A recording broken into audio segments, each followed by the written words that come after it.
ผู้มีพระภาคเจ้าเป็นพระอรหันต์ดับเพลิงกิเลสเพลิงทุกข์สิ้นเชิงตรัสรู้ชอบได้โดยพระองค์เองพุทธังภควันตังอภิวาเทมิข้าพเจ้าอภิวาทพระผู้มีพระภาคเจ้าผู้รู้ผู้ตื่นผู้เบิกบานกราบพระพุทธสวากขาโตภควตาธัมโมพระธรรมเป็นธรรมที่พระผู้มีพระภาคเจ้าตรัสไว้ดีแล้วธัมมังนัมสสามิข้าพเจ้านมัสการพระธรรมกราบพระธรรมสุปฏิปันโนภควโตสาวกสังโฆพระสงฆ์สาวกของพระผู้มีพระภาคเจ้าปฏิบัติดีแล้วสังฆังนามามิข้าพเจ้านอบน้อมพระสงฆ์กราบพระสงฆ์นะโมตัสสะภะคะวะโตขอนอบน้อมแด่พระผู้มีพระภาคเจ้าพระองค์นั้นอรหะโตซึ่งเป็นผู้ไกลจากกิเลสสัมมาสัมพุทธัสสะตรัสรู้ชอบได้โดยพระองค์เองนะโมตัสสะภะคะวะโตขอนอบน้อมแด่พระผู้มีพระภาคเจ้าพระองค์นั้นอรหะโตซึ่งเป็นผู้ไกลจากกิเลสสัมมาสัมพุทธัสสะตรัสรู้ชอบได้โดยพระองค์เองนะโมตัสสะภะคะวะโตขอนอบน้อมแด่พระผู้มีพระภาคเจ้าพระองค์นั้นอรหะโตซึ่งเป็นผู้ไกลจากกิเลสสัมมาสัมพุทธัสสะตรัสรู้ชอบได้โดยพระองค์เองพุทธังสรณังคัจฉามิธัมมังสรณังคัจฉามิสังฆังสรณังคัจฉามิตุติยัมปิพุทธังสรณังคัจฉามิตุติยัมปิธัมมังสรณังคัจฉามิตุติยัมปิสังฆังสรณังคัจฉามิตติยัมปิพุทธังสรณังคัจฉามิตติยัมปิธัมมังสรณังคัจฉามิตติยัมปิสังฆังสรณังคัจฉามิอิติปิโสภะคะวะอะระหังสัมมาสัมพุทโธวิชชาจรณะสัมปันโนสุขโตโลกวิทูอนุตตโรปุริสธรรมสารถิสัทธาเทวมนุสสานังพุทโธภควาติยันตุนิมิตตังอวมังคลัญญาโยจามนาโปสกุณสัสสะโทปาปักขะโหตุสุปินังอกันตังพุทธานุภาเวนะวินาสเมนตุสวากขาโตภควตาธัมโมสันติติโกอาคาลิโกเอกิปัสสิโกโอปัญญิโกปัจจัตตังเวทิตโพวินยูหิติยันตุนิมิต ตังอวมังคลัญจาโยจามนาโปสกุณสาสัทโธปะปะคะโหตโสปินังกะกันตัง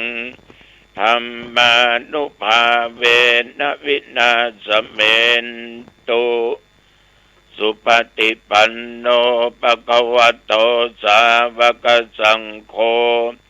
อุชุปฏิปันโนภะคะวะโตสาวกสังโฆยะยะปฏิปันโนภะคะวะโตสาวกสังโฆสามีจิปฏิปันโนภะคะวะโตสาวกสังโฆยะติตังจัตตาริปุริสยุคานิอัตถปุริสปุคคลาเอสะภะคะวะโตสาวกสังโฆอาอุนัยโยปาอุนัยโยทักขินัยโยอัญชลีกรณิโยอนุตตรังปุญญเขตังโลกัสสาติยันตุนิมิตตังอวมังคลัญจาโยจามนาโพสกุณสาสัทโธปะปะคะโห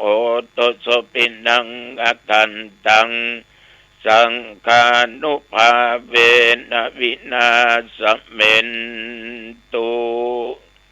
วิปัสสิสานะมัตโตจักขุมันตัสสะสิริมัตโตสิกิสัพเพนะมัตโตสัพพะพุทธานุกัมปิโนเวสสะพุทธานะมัตโตดะหาตกัสสะตปัสสิโนนะมัตโตกะกุสันตัสสะมาราเสนะปะมะติโนโกนากัมมันตัสสะนะมัตโตพระมนัสสะวุสีมัตโตกัสสะปัสสะนะมัตโตวิปมุตตัสสะสัพพทิ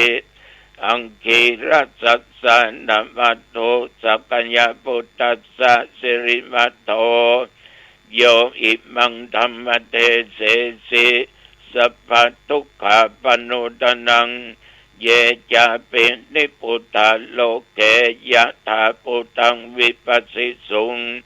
เตชะนาอภิสุนามะอันตาวิตัสสารธาหิตังเทวมนุสสนังยังนามัสสันติโคตมังวิชาจรณะสัมปันนังมะอันตังวิตัสสารทังวิชาจรณะสัมปันนังพุทธังวันตามะโคตมันติยะโตอังภคินิอริยยะชาติยะชาโตนาภิชานามิสัญจิจปันนังชีวิตาวโรเปตาเตนะสัจเจนะโสติเตโหตุโสติคัพพสะโหชังโคสติสังคโตธัมมนังวิจโยตถาวิริยัมปิติปัสสติโพชังคาจัตถาปะเรสัมมาตุเปกะโพชังคาสัตเตเตสัพพทักษินามุนินาสัมปทะคตาภาวิตาภาหุลิกตาสังวัตันติอภิญญายานิพพานายาจะโพธิยาเอเตนะสัจจวัชเชนะโสติเตโอตุสัพพทาเตกัสสมิงสมัจเยนะโทมุคัลลานันจะกัสสปังคิลเนตุคิเตติสวาโพชังเคสัตตะเทสัญญิเตจะตังอภินันติตวาโรกามุจิงสุตังคเนเอเตนะสัจจวัชเชนะโสติเตโอตุสัพพทาเอกทาธรรมราชาปิเขลัญเยนะปิปิริโตจุนทัตเถเรนะตัญเยวะพนาเปตวานะสาตรัง สัมโมทิตวาจะอาภาธาตัมหาบุทธาสิธานโสเอเตนะสัจจวเชนะโสติเตโอตุสัพพทาปะอินนาเตจะอปทาตินนันนัมปิมะหิสินังมัคคะอัตตะกิเลสวะปัตตานุปติธรรมตังเอเตนะสัจจวเชนะโสติเตโอตุสัพพทาภวตุสัพพมังคลังรักขันตุสัพพเทวตาสัพพตุกาสัพพพุทธาภวตุสัพพมังคลังรักขันตุสัพพเทวตาสัพพพุทธานุภาเวนะสัทธาโสติภวันตุเตภวตุสัพพมังคลังรักขันตุสัพพเทวตาสัพพธัมมานุภาเวนะสัทธาโสติภวันตุเตภวตุสัพพมังคลังรักขันตุสัพพเทวตาสัพพสังฆานุภาเวนะสัทธาโสติภวันตุเตโดยพุทธานุภาพธรรมานุภาพสังฆานุภาพบทสาธยายมนต์อันศักดิ์สิทธิ์โดยจิตอันตั้งมั่นอาตมภาพก็ขออำนวยอวยพรแก่ญาติแก่โยมท่านพุทธศาสนิกชนทุกสารทิศที่รับฟังรายการปกิณกะแห่งธรรมะณโอกาสบัดนี้ขอทุกท่านทุกคนนั้นจงมีสุขภาพกายอันแข็งแรงมีสุขภาพใจอันตั้งมั่นและแข็งแรงนับตั้งแต่นี้เป็นต้นไปขออยู่ปราศจากซึ่งโรคภัยเคาะปีเคาะเดือนเคาะวันเคาะยามเคาะเมื่อหลับเมื่อตื่นเมื่อยืนเมื่อเที่ยวเคาะเลวซ้ายและขวาอย่าได้มาถูกต้องกายาแห่งญาติแห่งโยมที่จะมีไปหน้าอย่าได้มากำและมาขายขออยู่สุขกายสบายใจประกอบด้วยโชคปีโชคเดือนโชควันโชคยามอายุปีอายุเดือนอายุวันอายุยามสุขกายสบายใจมีสติและปัญญาจำเริญในกิจการงานและในตำแหน่งหน้าที่ยิ่งขึ้นไปอายุวันโนสุขังพลังพรสี่ประการจงเป็นกำลังเกิดแก่ญาติแก่โยมทุกท่านทุกคนเจริญพรขออภัยตะกี้ลงลืมเนี่ยคือขาดสติแวบเดียวไปเลยถ้าจะโอ้ตามภาษาพื้นบ้านกินกระเพิ่นมาเมินตั้งแต่เมื่อเป็นเน้นน้อยมาจนถึงบัดเดียวขาดสติน้อยไปเลยที่ว่าขาดสตินั้นพอดีมันมีเสียงอย่างสักอย่างดังจิตแวบไปแวบมาเอาพลาดไปขออภัยด้วยกรมอุตุท่านประกาศบอกไว้ว่าเรื่องฝนเรื่องลมยังมีอยู่ต้องระมัดระวังแต่นับตั้งแต่เมื่อตะวันวาจนถึงปัจจุบัน24 ชั่วโมงนี้บริเวณวัดหนองตองใกล้เคียงไม่มีรายงานว่าฝนตกแต่วันนี้ญาติโยมอาตมภาพ ก็ไม่ได้ไปไหนทั้งตอนเช้าและตอนบ่ายตอนบ่ายก็ได้มีญาติมีโยมมาขอเพิ่งบุญมาขอช่วยสงเคราะห์เป็นจัดงานกันของสภากาชาติของหางดงมาขอรางวัลมาขอของควรเพื่อแก่กรมสตรีแม่บ้านก็เลยมอบไปนอกจากนั้นก็ได้มีญาติมีโยมมากระทำบุญสองประกฏตึงบะเขียนหน้าสองชื่อประกฏตึงบะบอกเรียกว่าผู้ไม่ประสงค์ออกนาม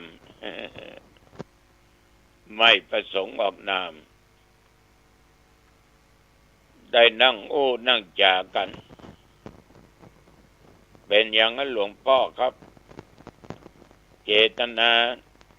มีมาหลายวันละได้ความเชื่อความเลื่อมใส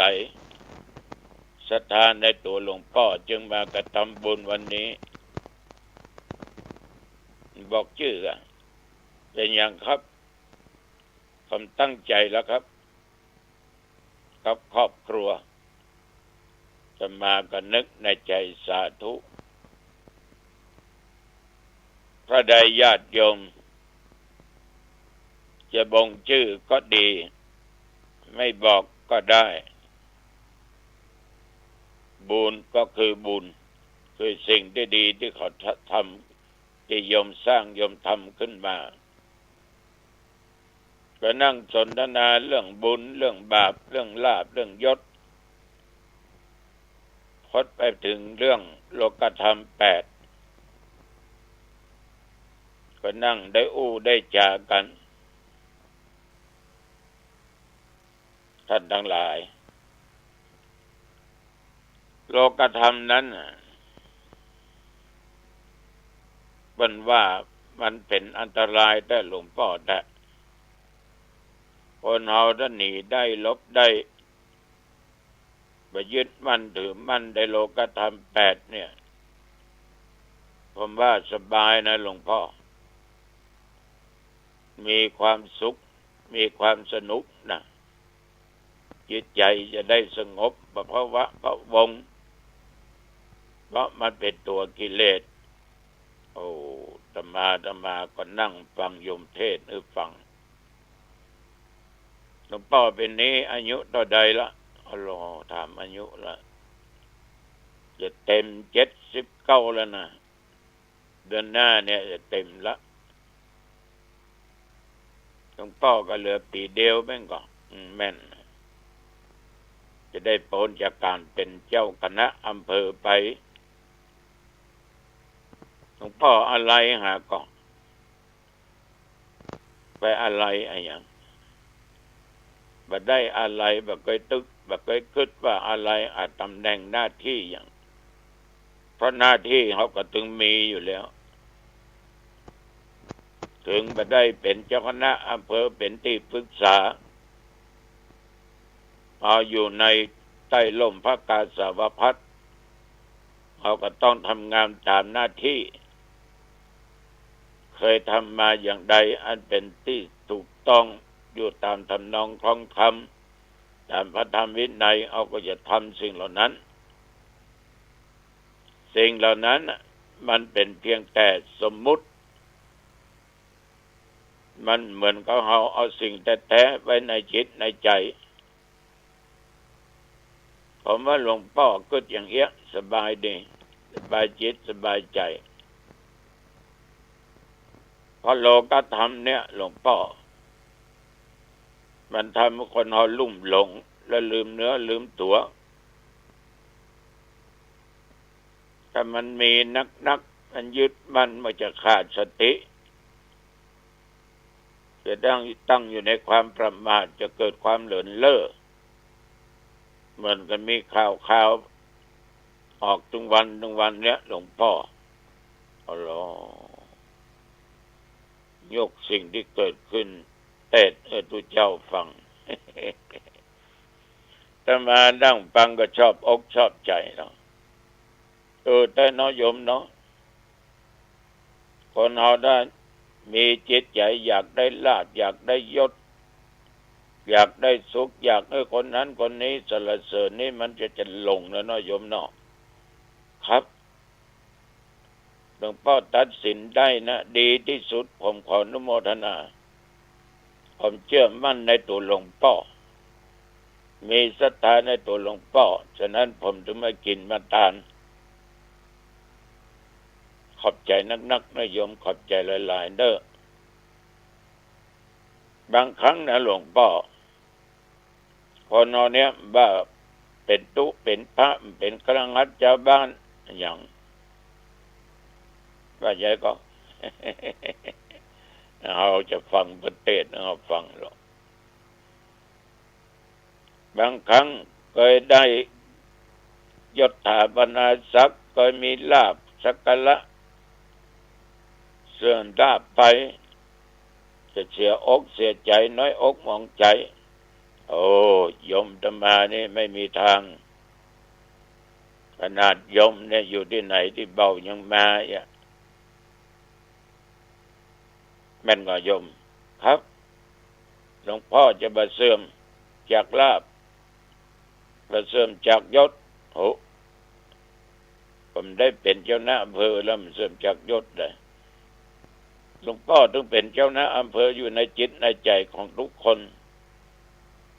เป็นผู้เจ้าอยู่ในจิตในใจขอบใจนักๆเนอะที่ยมกึศอย่างนั้นนะ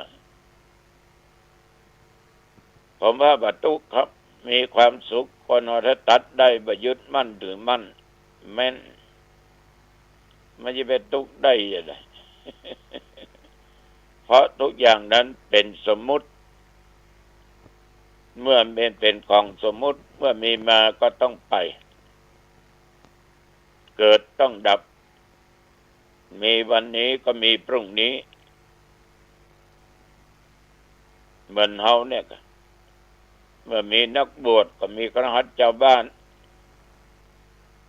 ได้มาก็ต้องพากจากกันไปเป็นเรื่องธรรมดาถูกครับหลวงพ่อคิดอย่างนี้ถูกแล้วมีสรรเสริญก็นินทาแต่การนินทาว่าอย่างต่างๆนานาจากคนอื่นนะโยมเราก็ต้องมีธรรมะมีอุเบกขาประการสำคัญต้องมีสติอยู่ในจิตในใจเพราะมันเป็นเรื่องธรรมดาของสัตว์โลกมันนานาจิตตั้งจิตตั้งใจเหมือนกับคุณโยมนั่นเนาะ เราก็เยาะมันเห็นน้อยละครับแม่นครับหลวงพ่อแม่นครับหลวงพ่ออู้ถูกครับขอบใจนะโยมเนอะที่มานั่งสนทนาธรรมกันขอบใจนักขอบใจหลายๆหลวงพ่อคืออภัยลูกด้วยนะครับโยมไปว่าอย่างผิดโยมได้ทำผิดอย่างโลกไม่ได้มีการให้อภัยเพราะโยมไม่ได้ทำผิดไปมาประกอบยกมือพ่อนาฬิกาผมขอกราบลาหลวงพ่อครับโอกาสหน้ามีจะได้มาสนทนาตั้งใจมาสนทนาธรรมพระเจ้าก็ดีอกดีใจอยู่ดีมีสุขเนอะโยมเนอะอายุมั่นขวัญยืนอยู่คำจูพุทธศาสนาเนอะเขาก็กราบถึง3พ่อแม่ลูกแล้วก็ลาและญาติโยมก็สนทนากันง่ายๆเรื่องโลกธรรม8มีลาภมียศมีสุขมีสรรเสริญเป็นสิ่งที่ทุกคนปรารถนาเสื่อมลาภเสื่อมยศความทุกข์ความทิสินนินทาเป็นสิ่งที่ทุกคนมาปรารถนาแต่ทุกอย่างมันต้องเกิดกับตัวเราถ้าเราไปยึดมั่นมันไปเอามันมาเนี่ยมันก็ตึงทุกข์มันก็ตึงบัดเศร้ามันก็ตึงบัดโศกใดๆทั้งสิ้นเป็นธรรมดาในเรื่องของโลกธรรม8เป็นกิเลสอยากก็เป็นไม่อยากก็เป็นอันนี้ก็ขอฝากกับญาติกับโยมเนอะ เอาละจะไปมาเปิ้นปิกแล้วตมาก็อาบน้ำอาบท่าพอค่ำพอมืดหรอกวันนั้นก็พักผ่อนมาจนตราบเท่าเวลาประเดี๋ยวเนี้ยอายุวันโนสุขังพลังเนอบืนพบกันที่บ้านเกาะหนองตองพบกันโอกาสหน้าเจริญพรจะเกิดมาเป็นมนุษย์ดังคำพุทธาเตือนให้อาวรณ์จน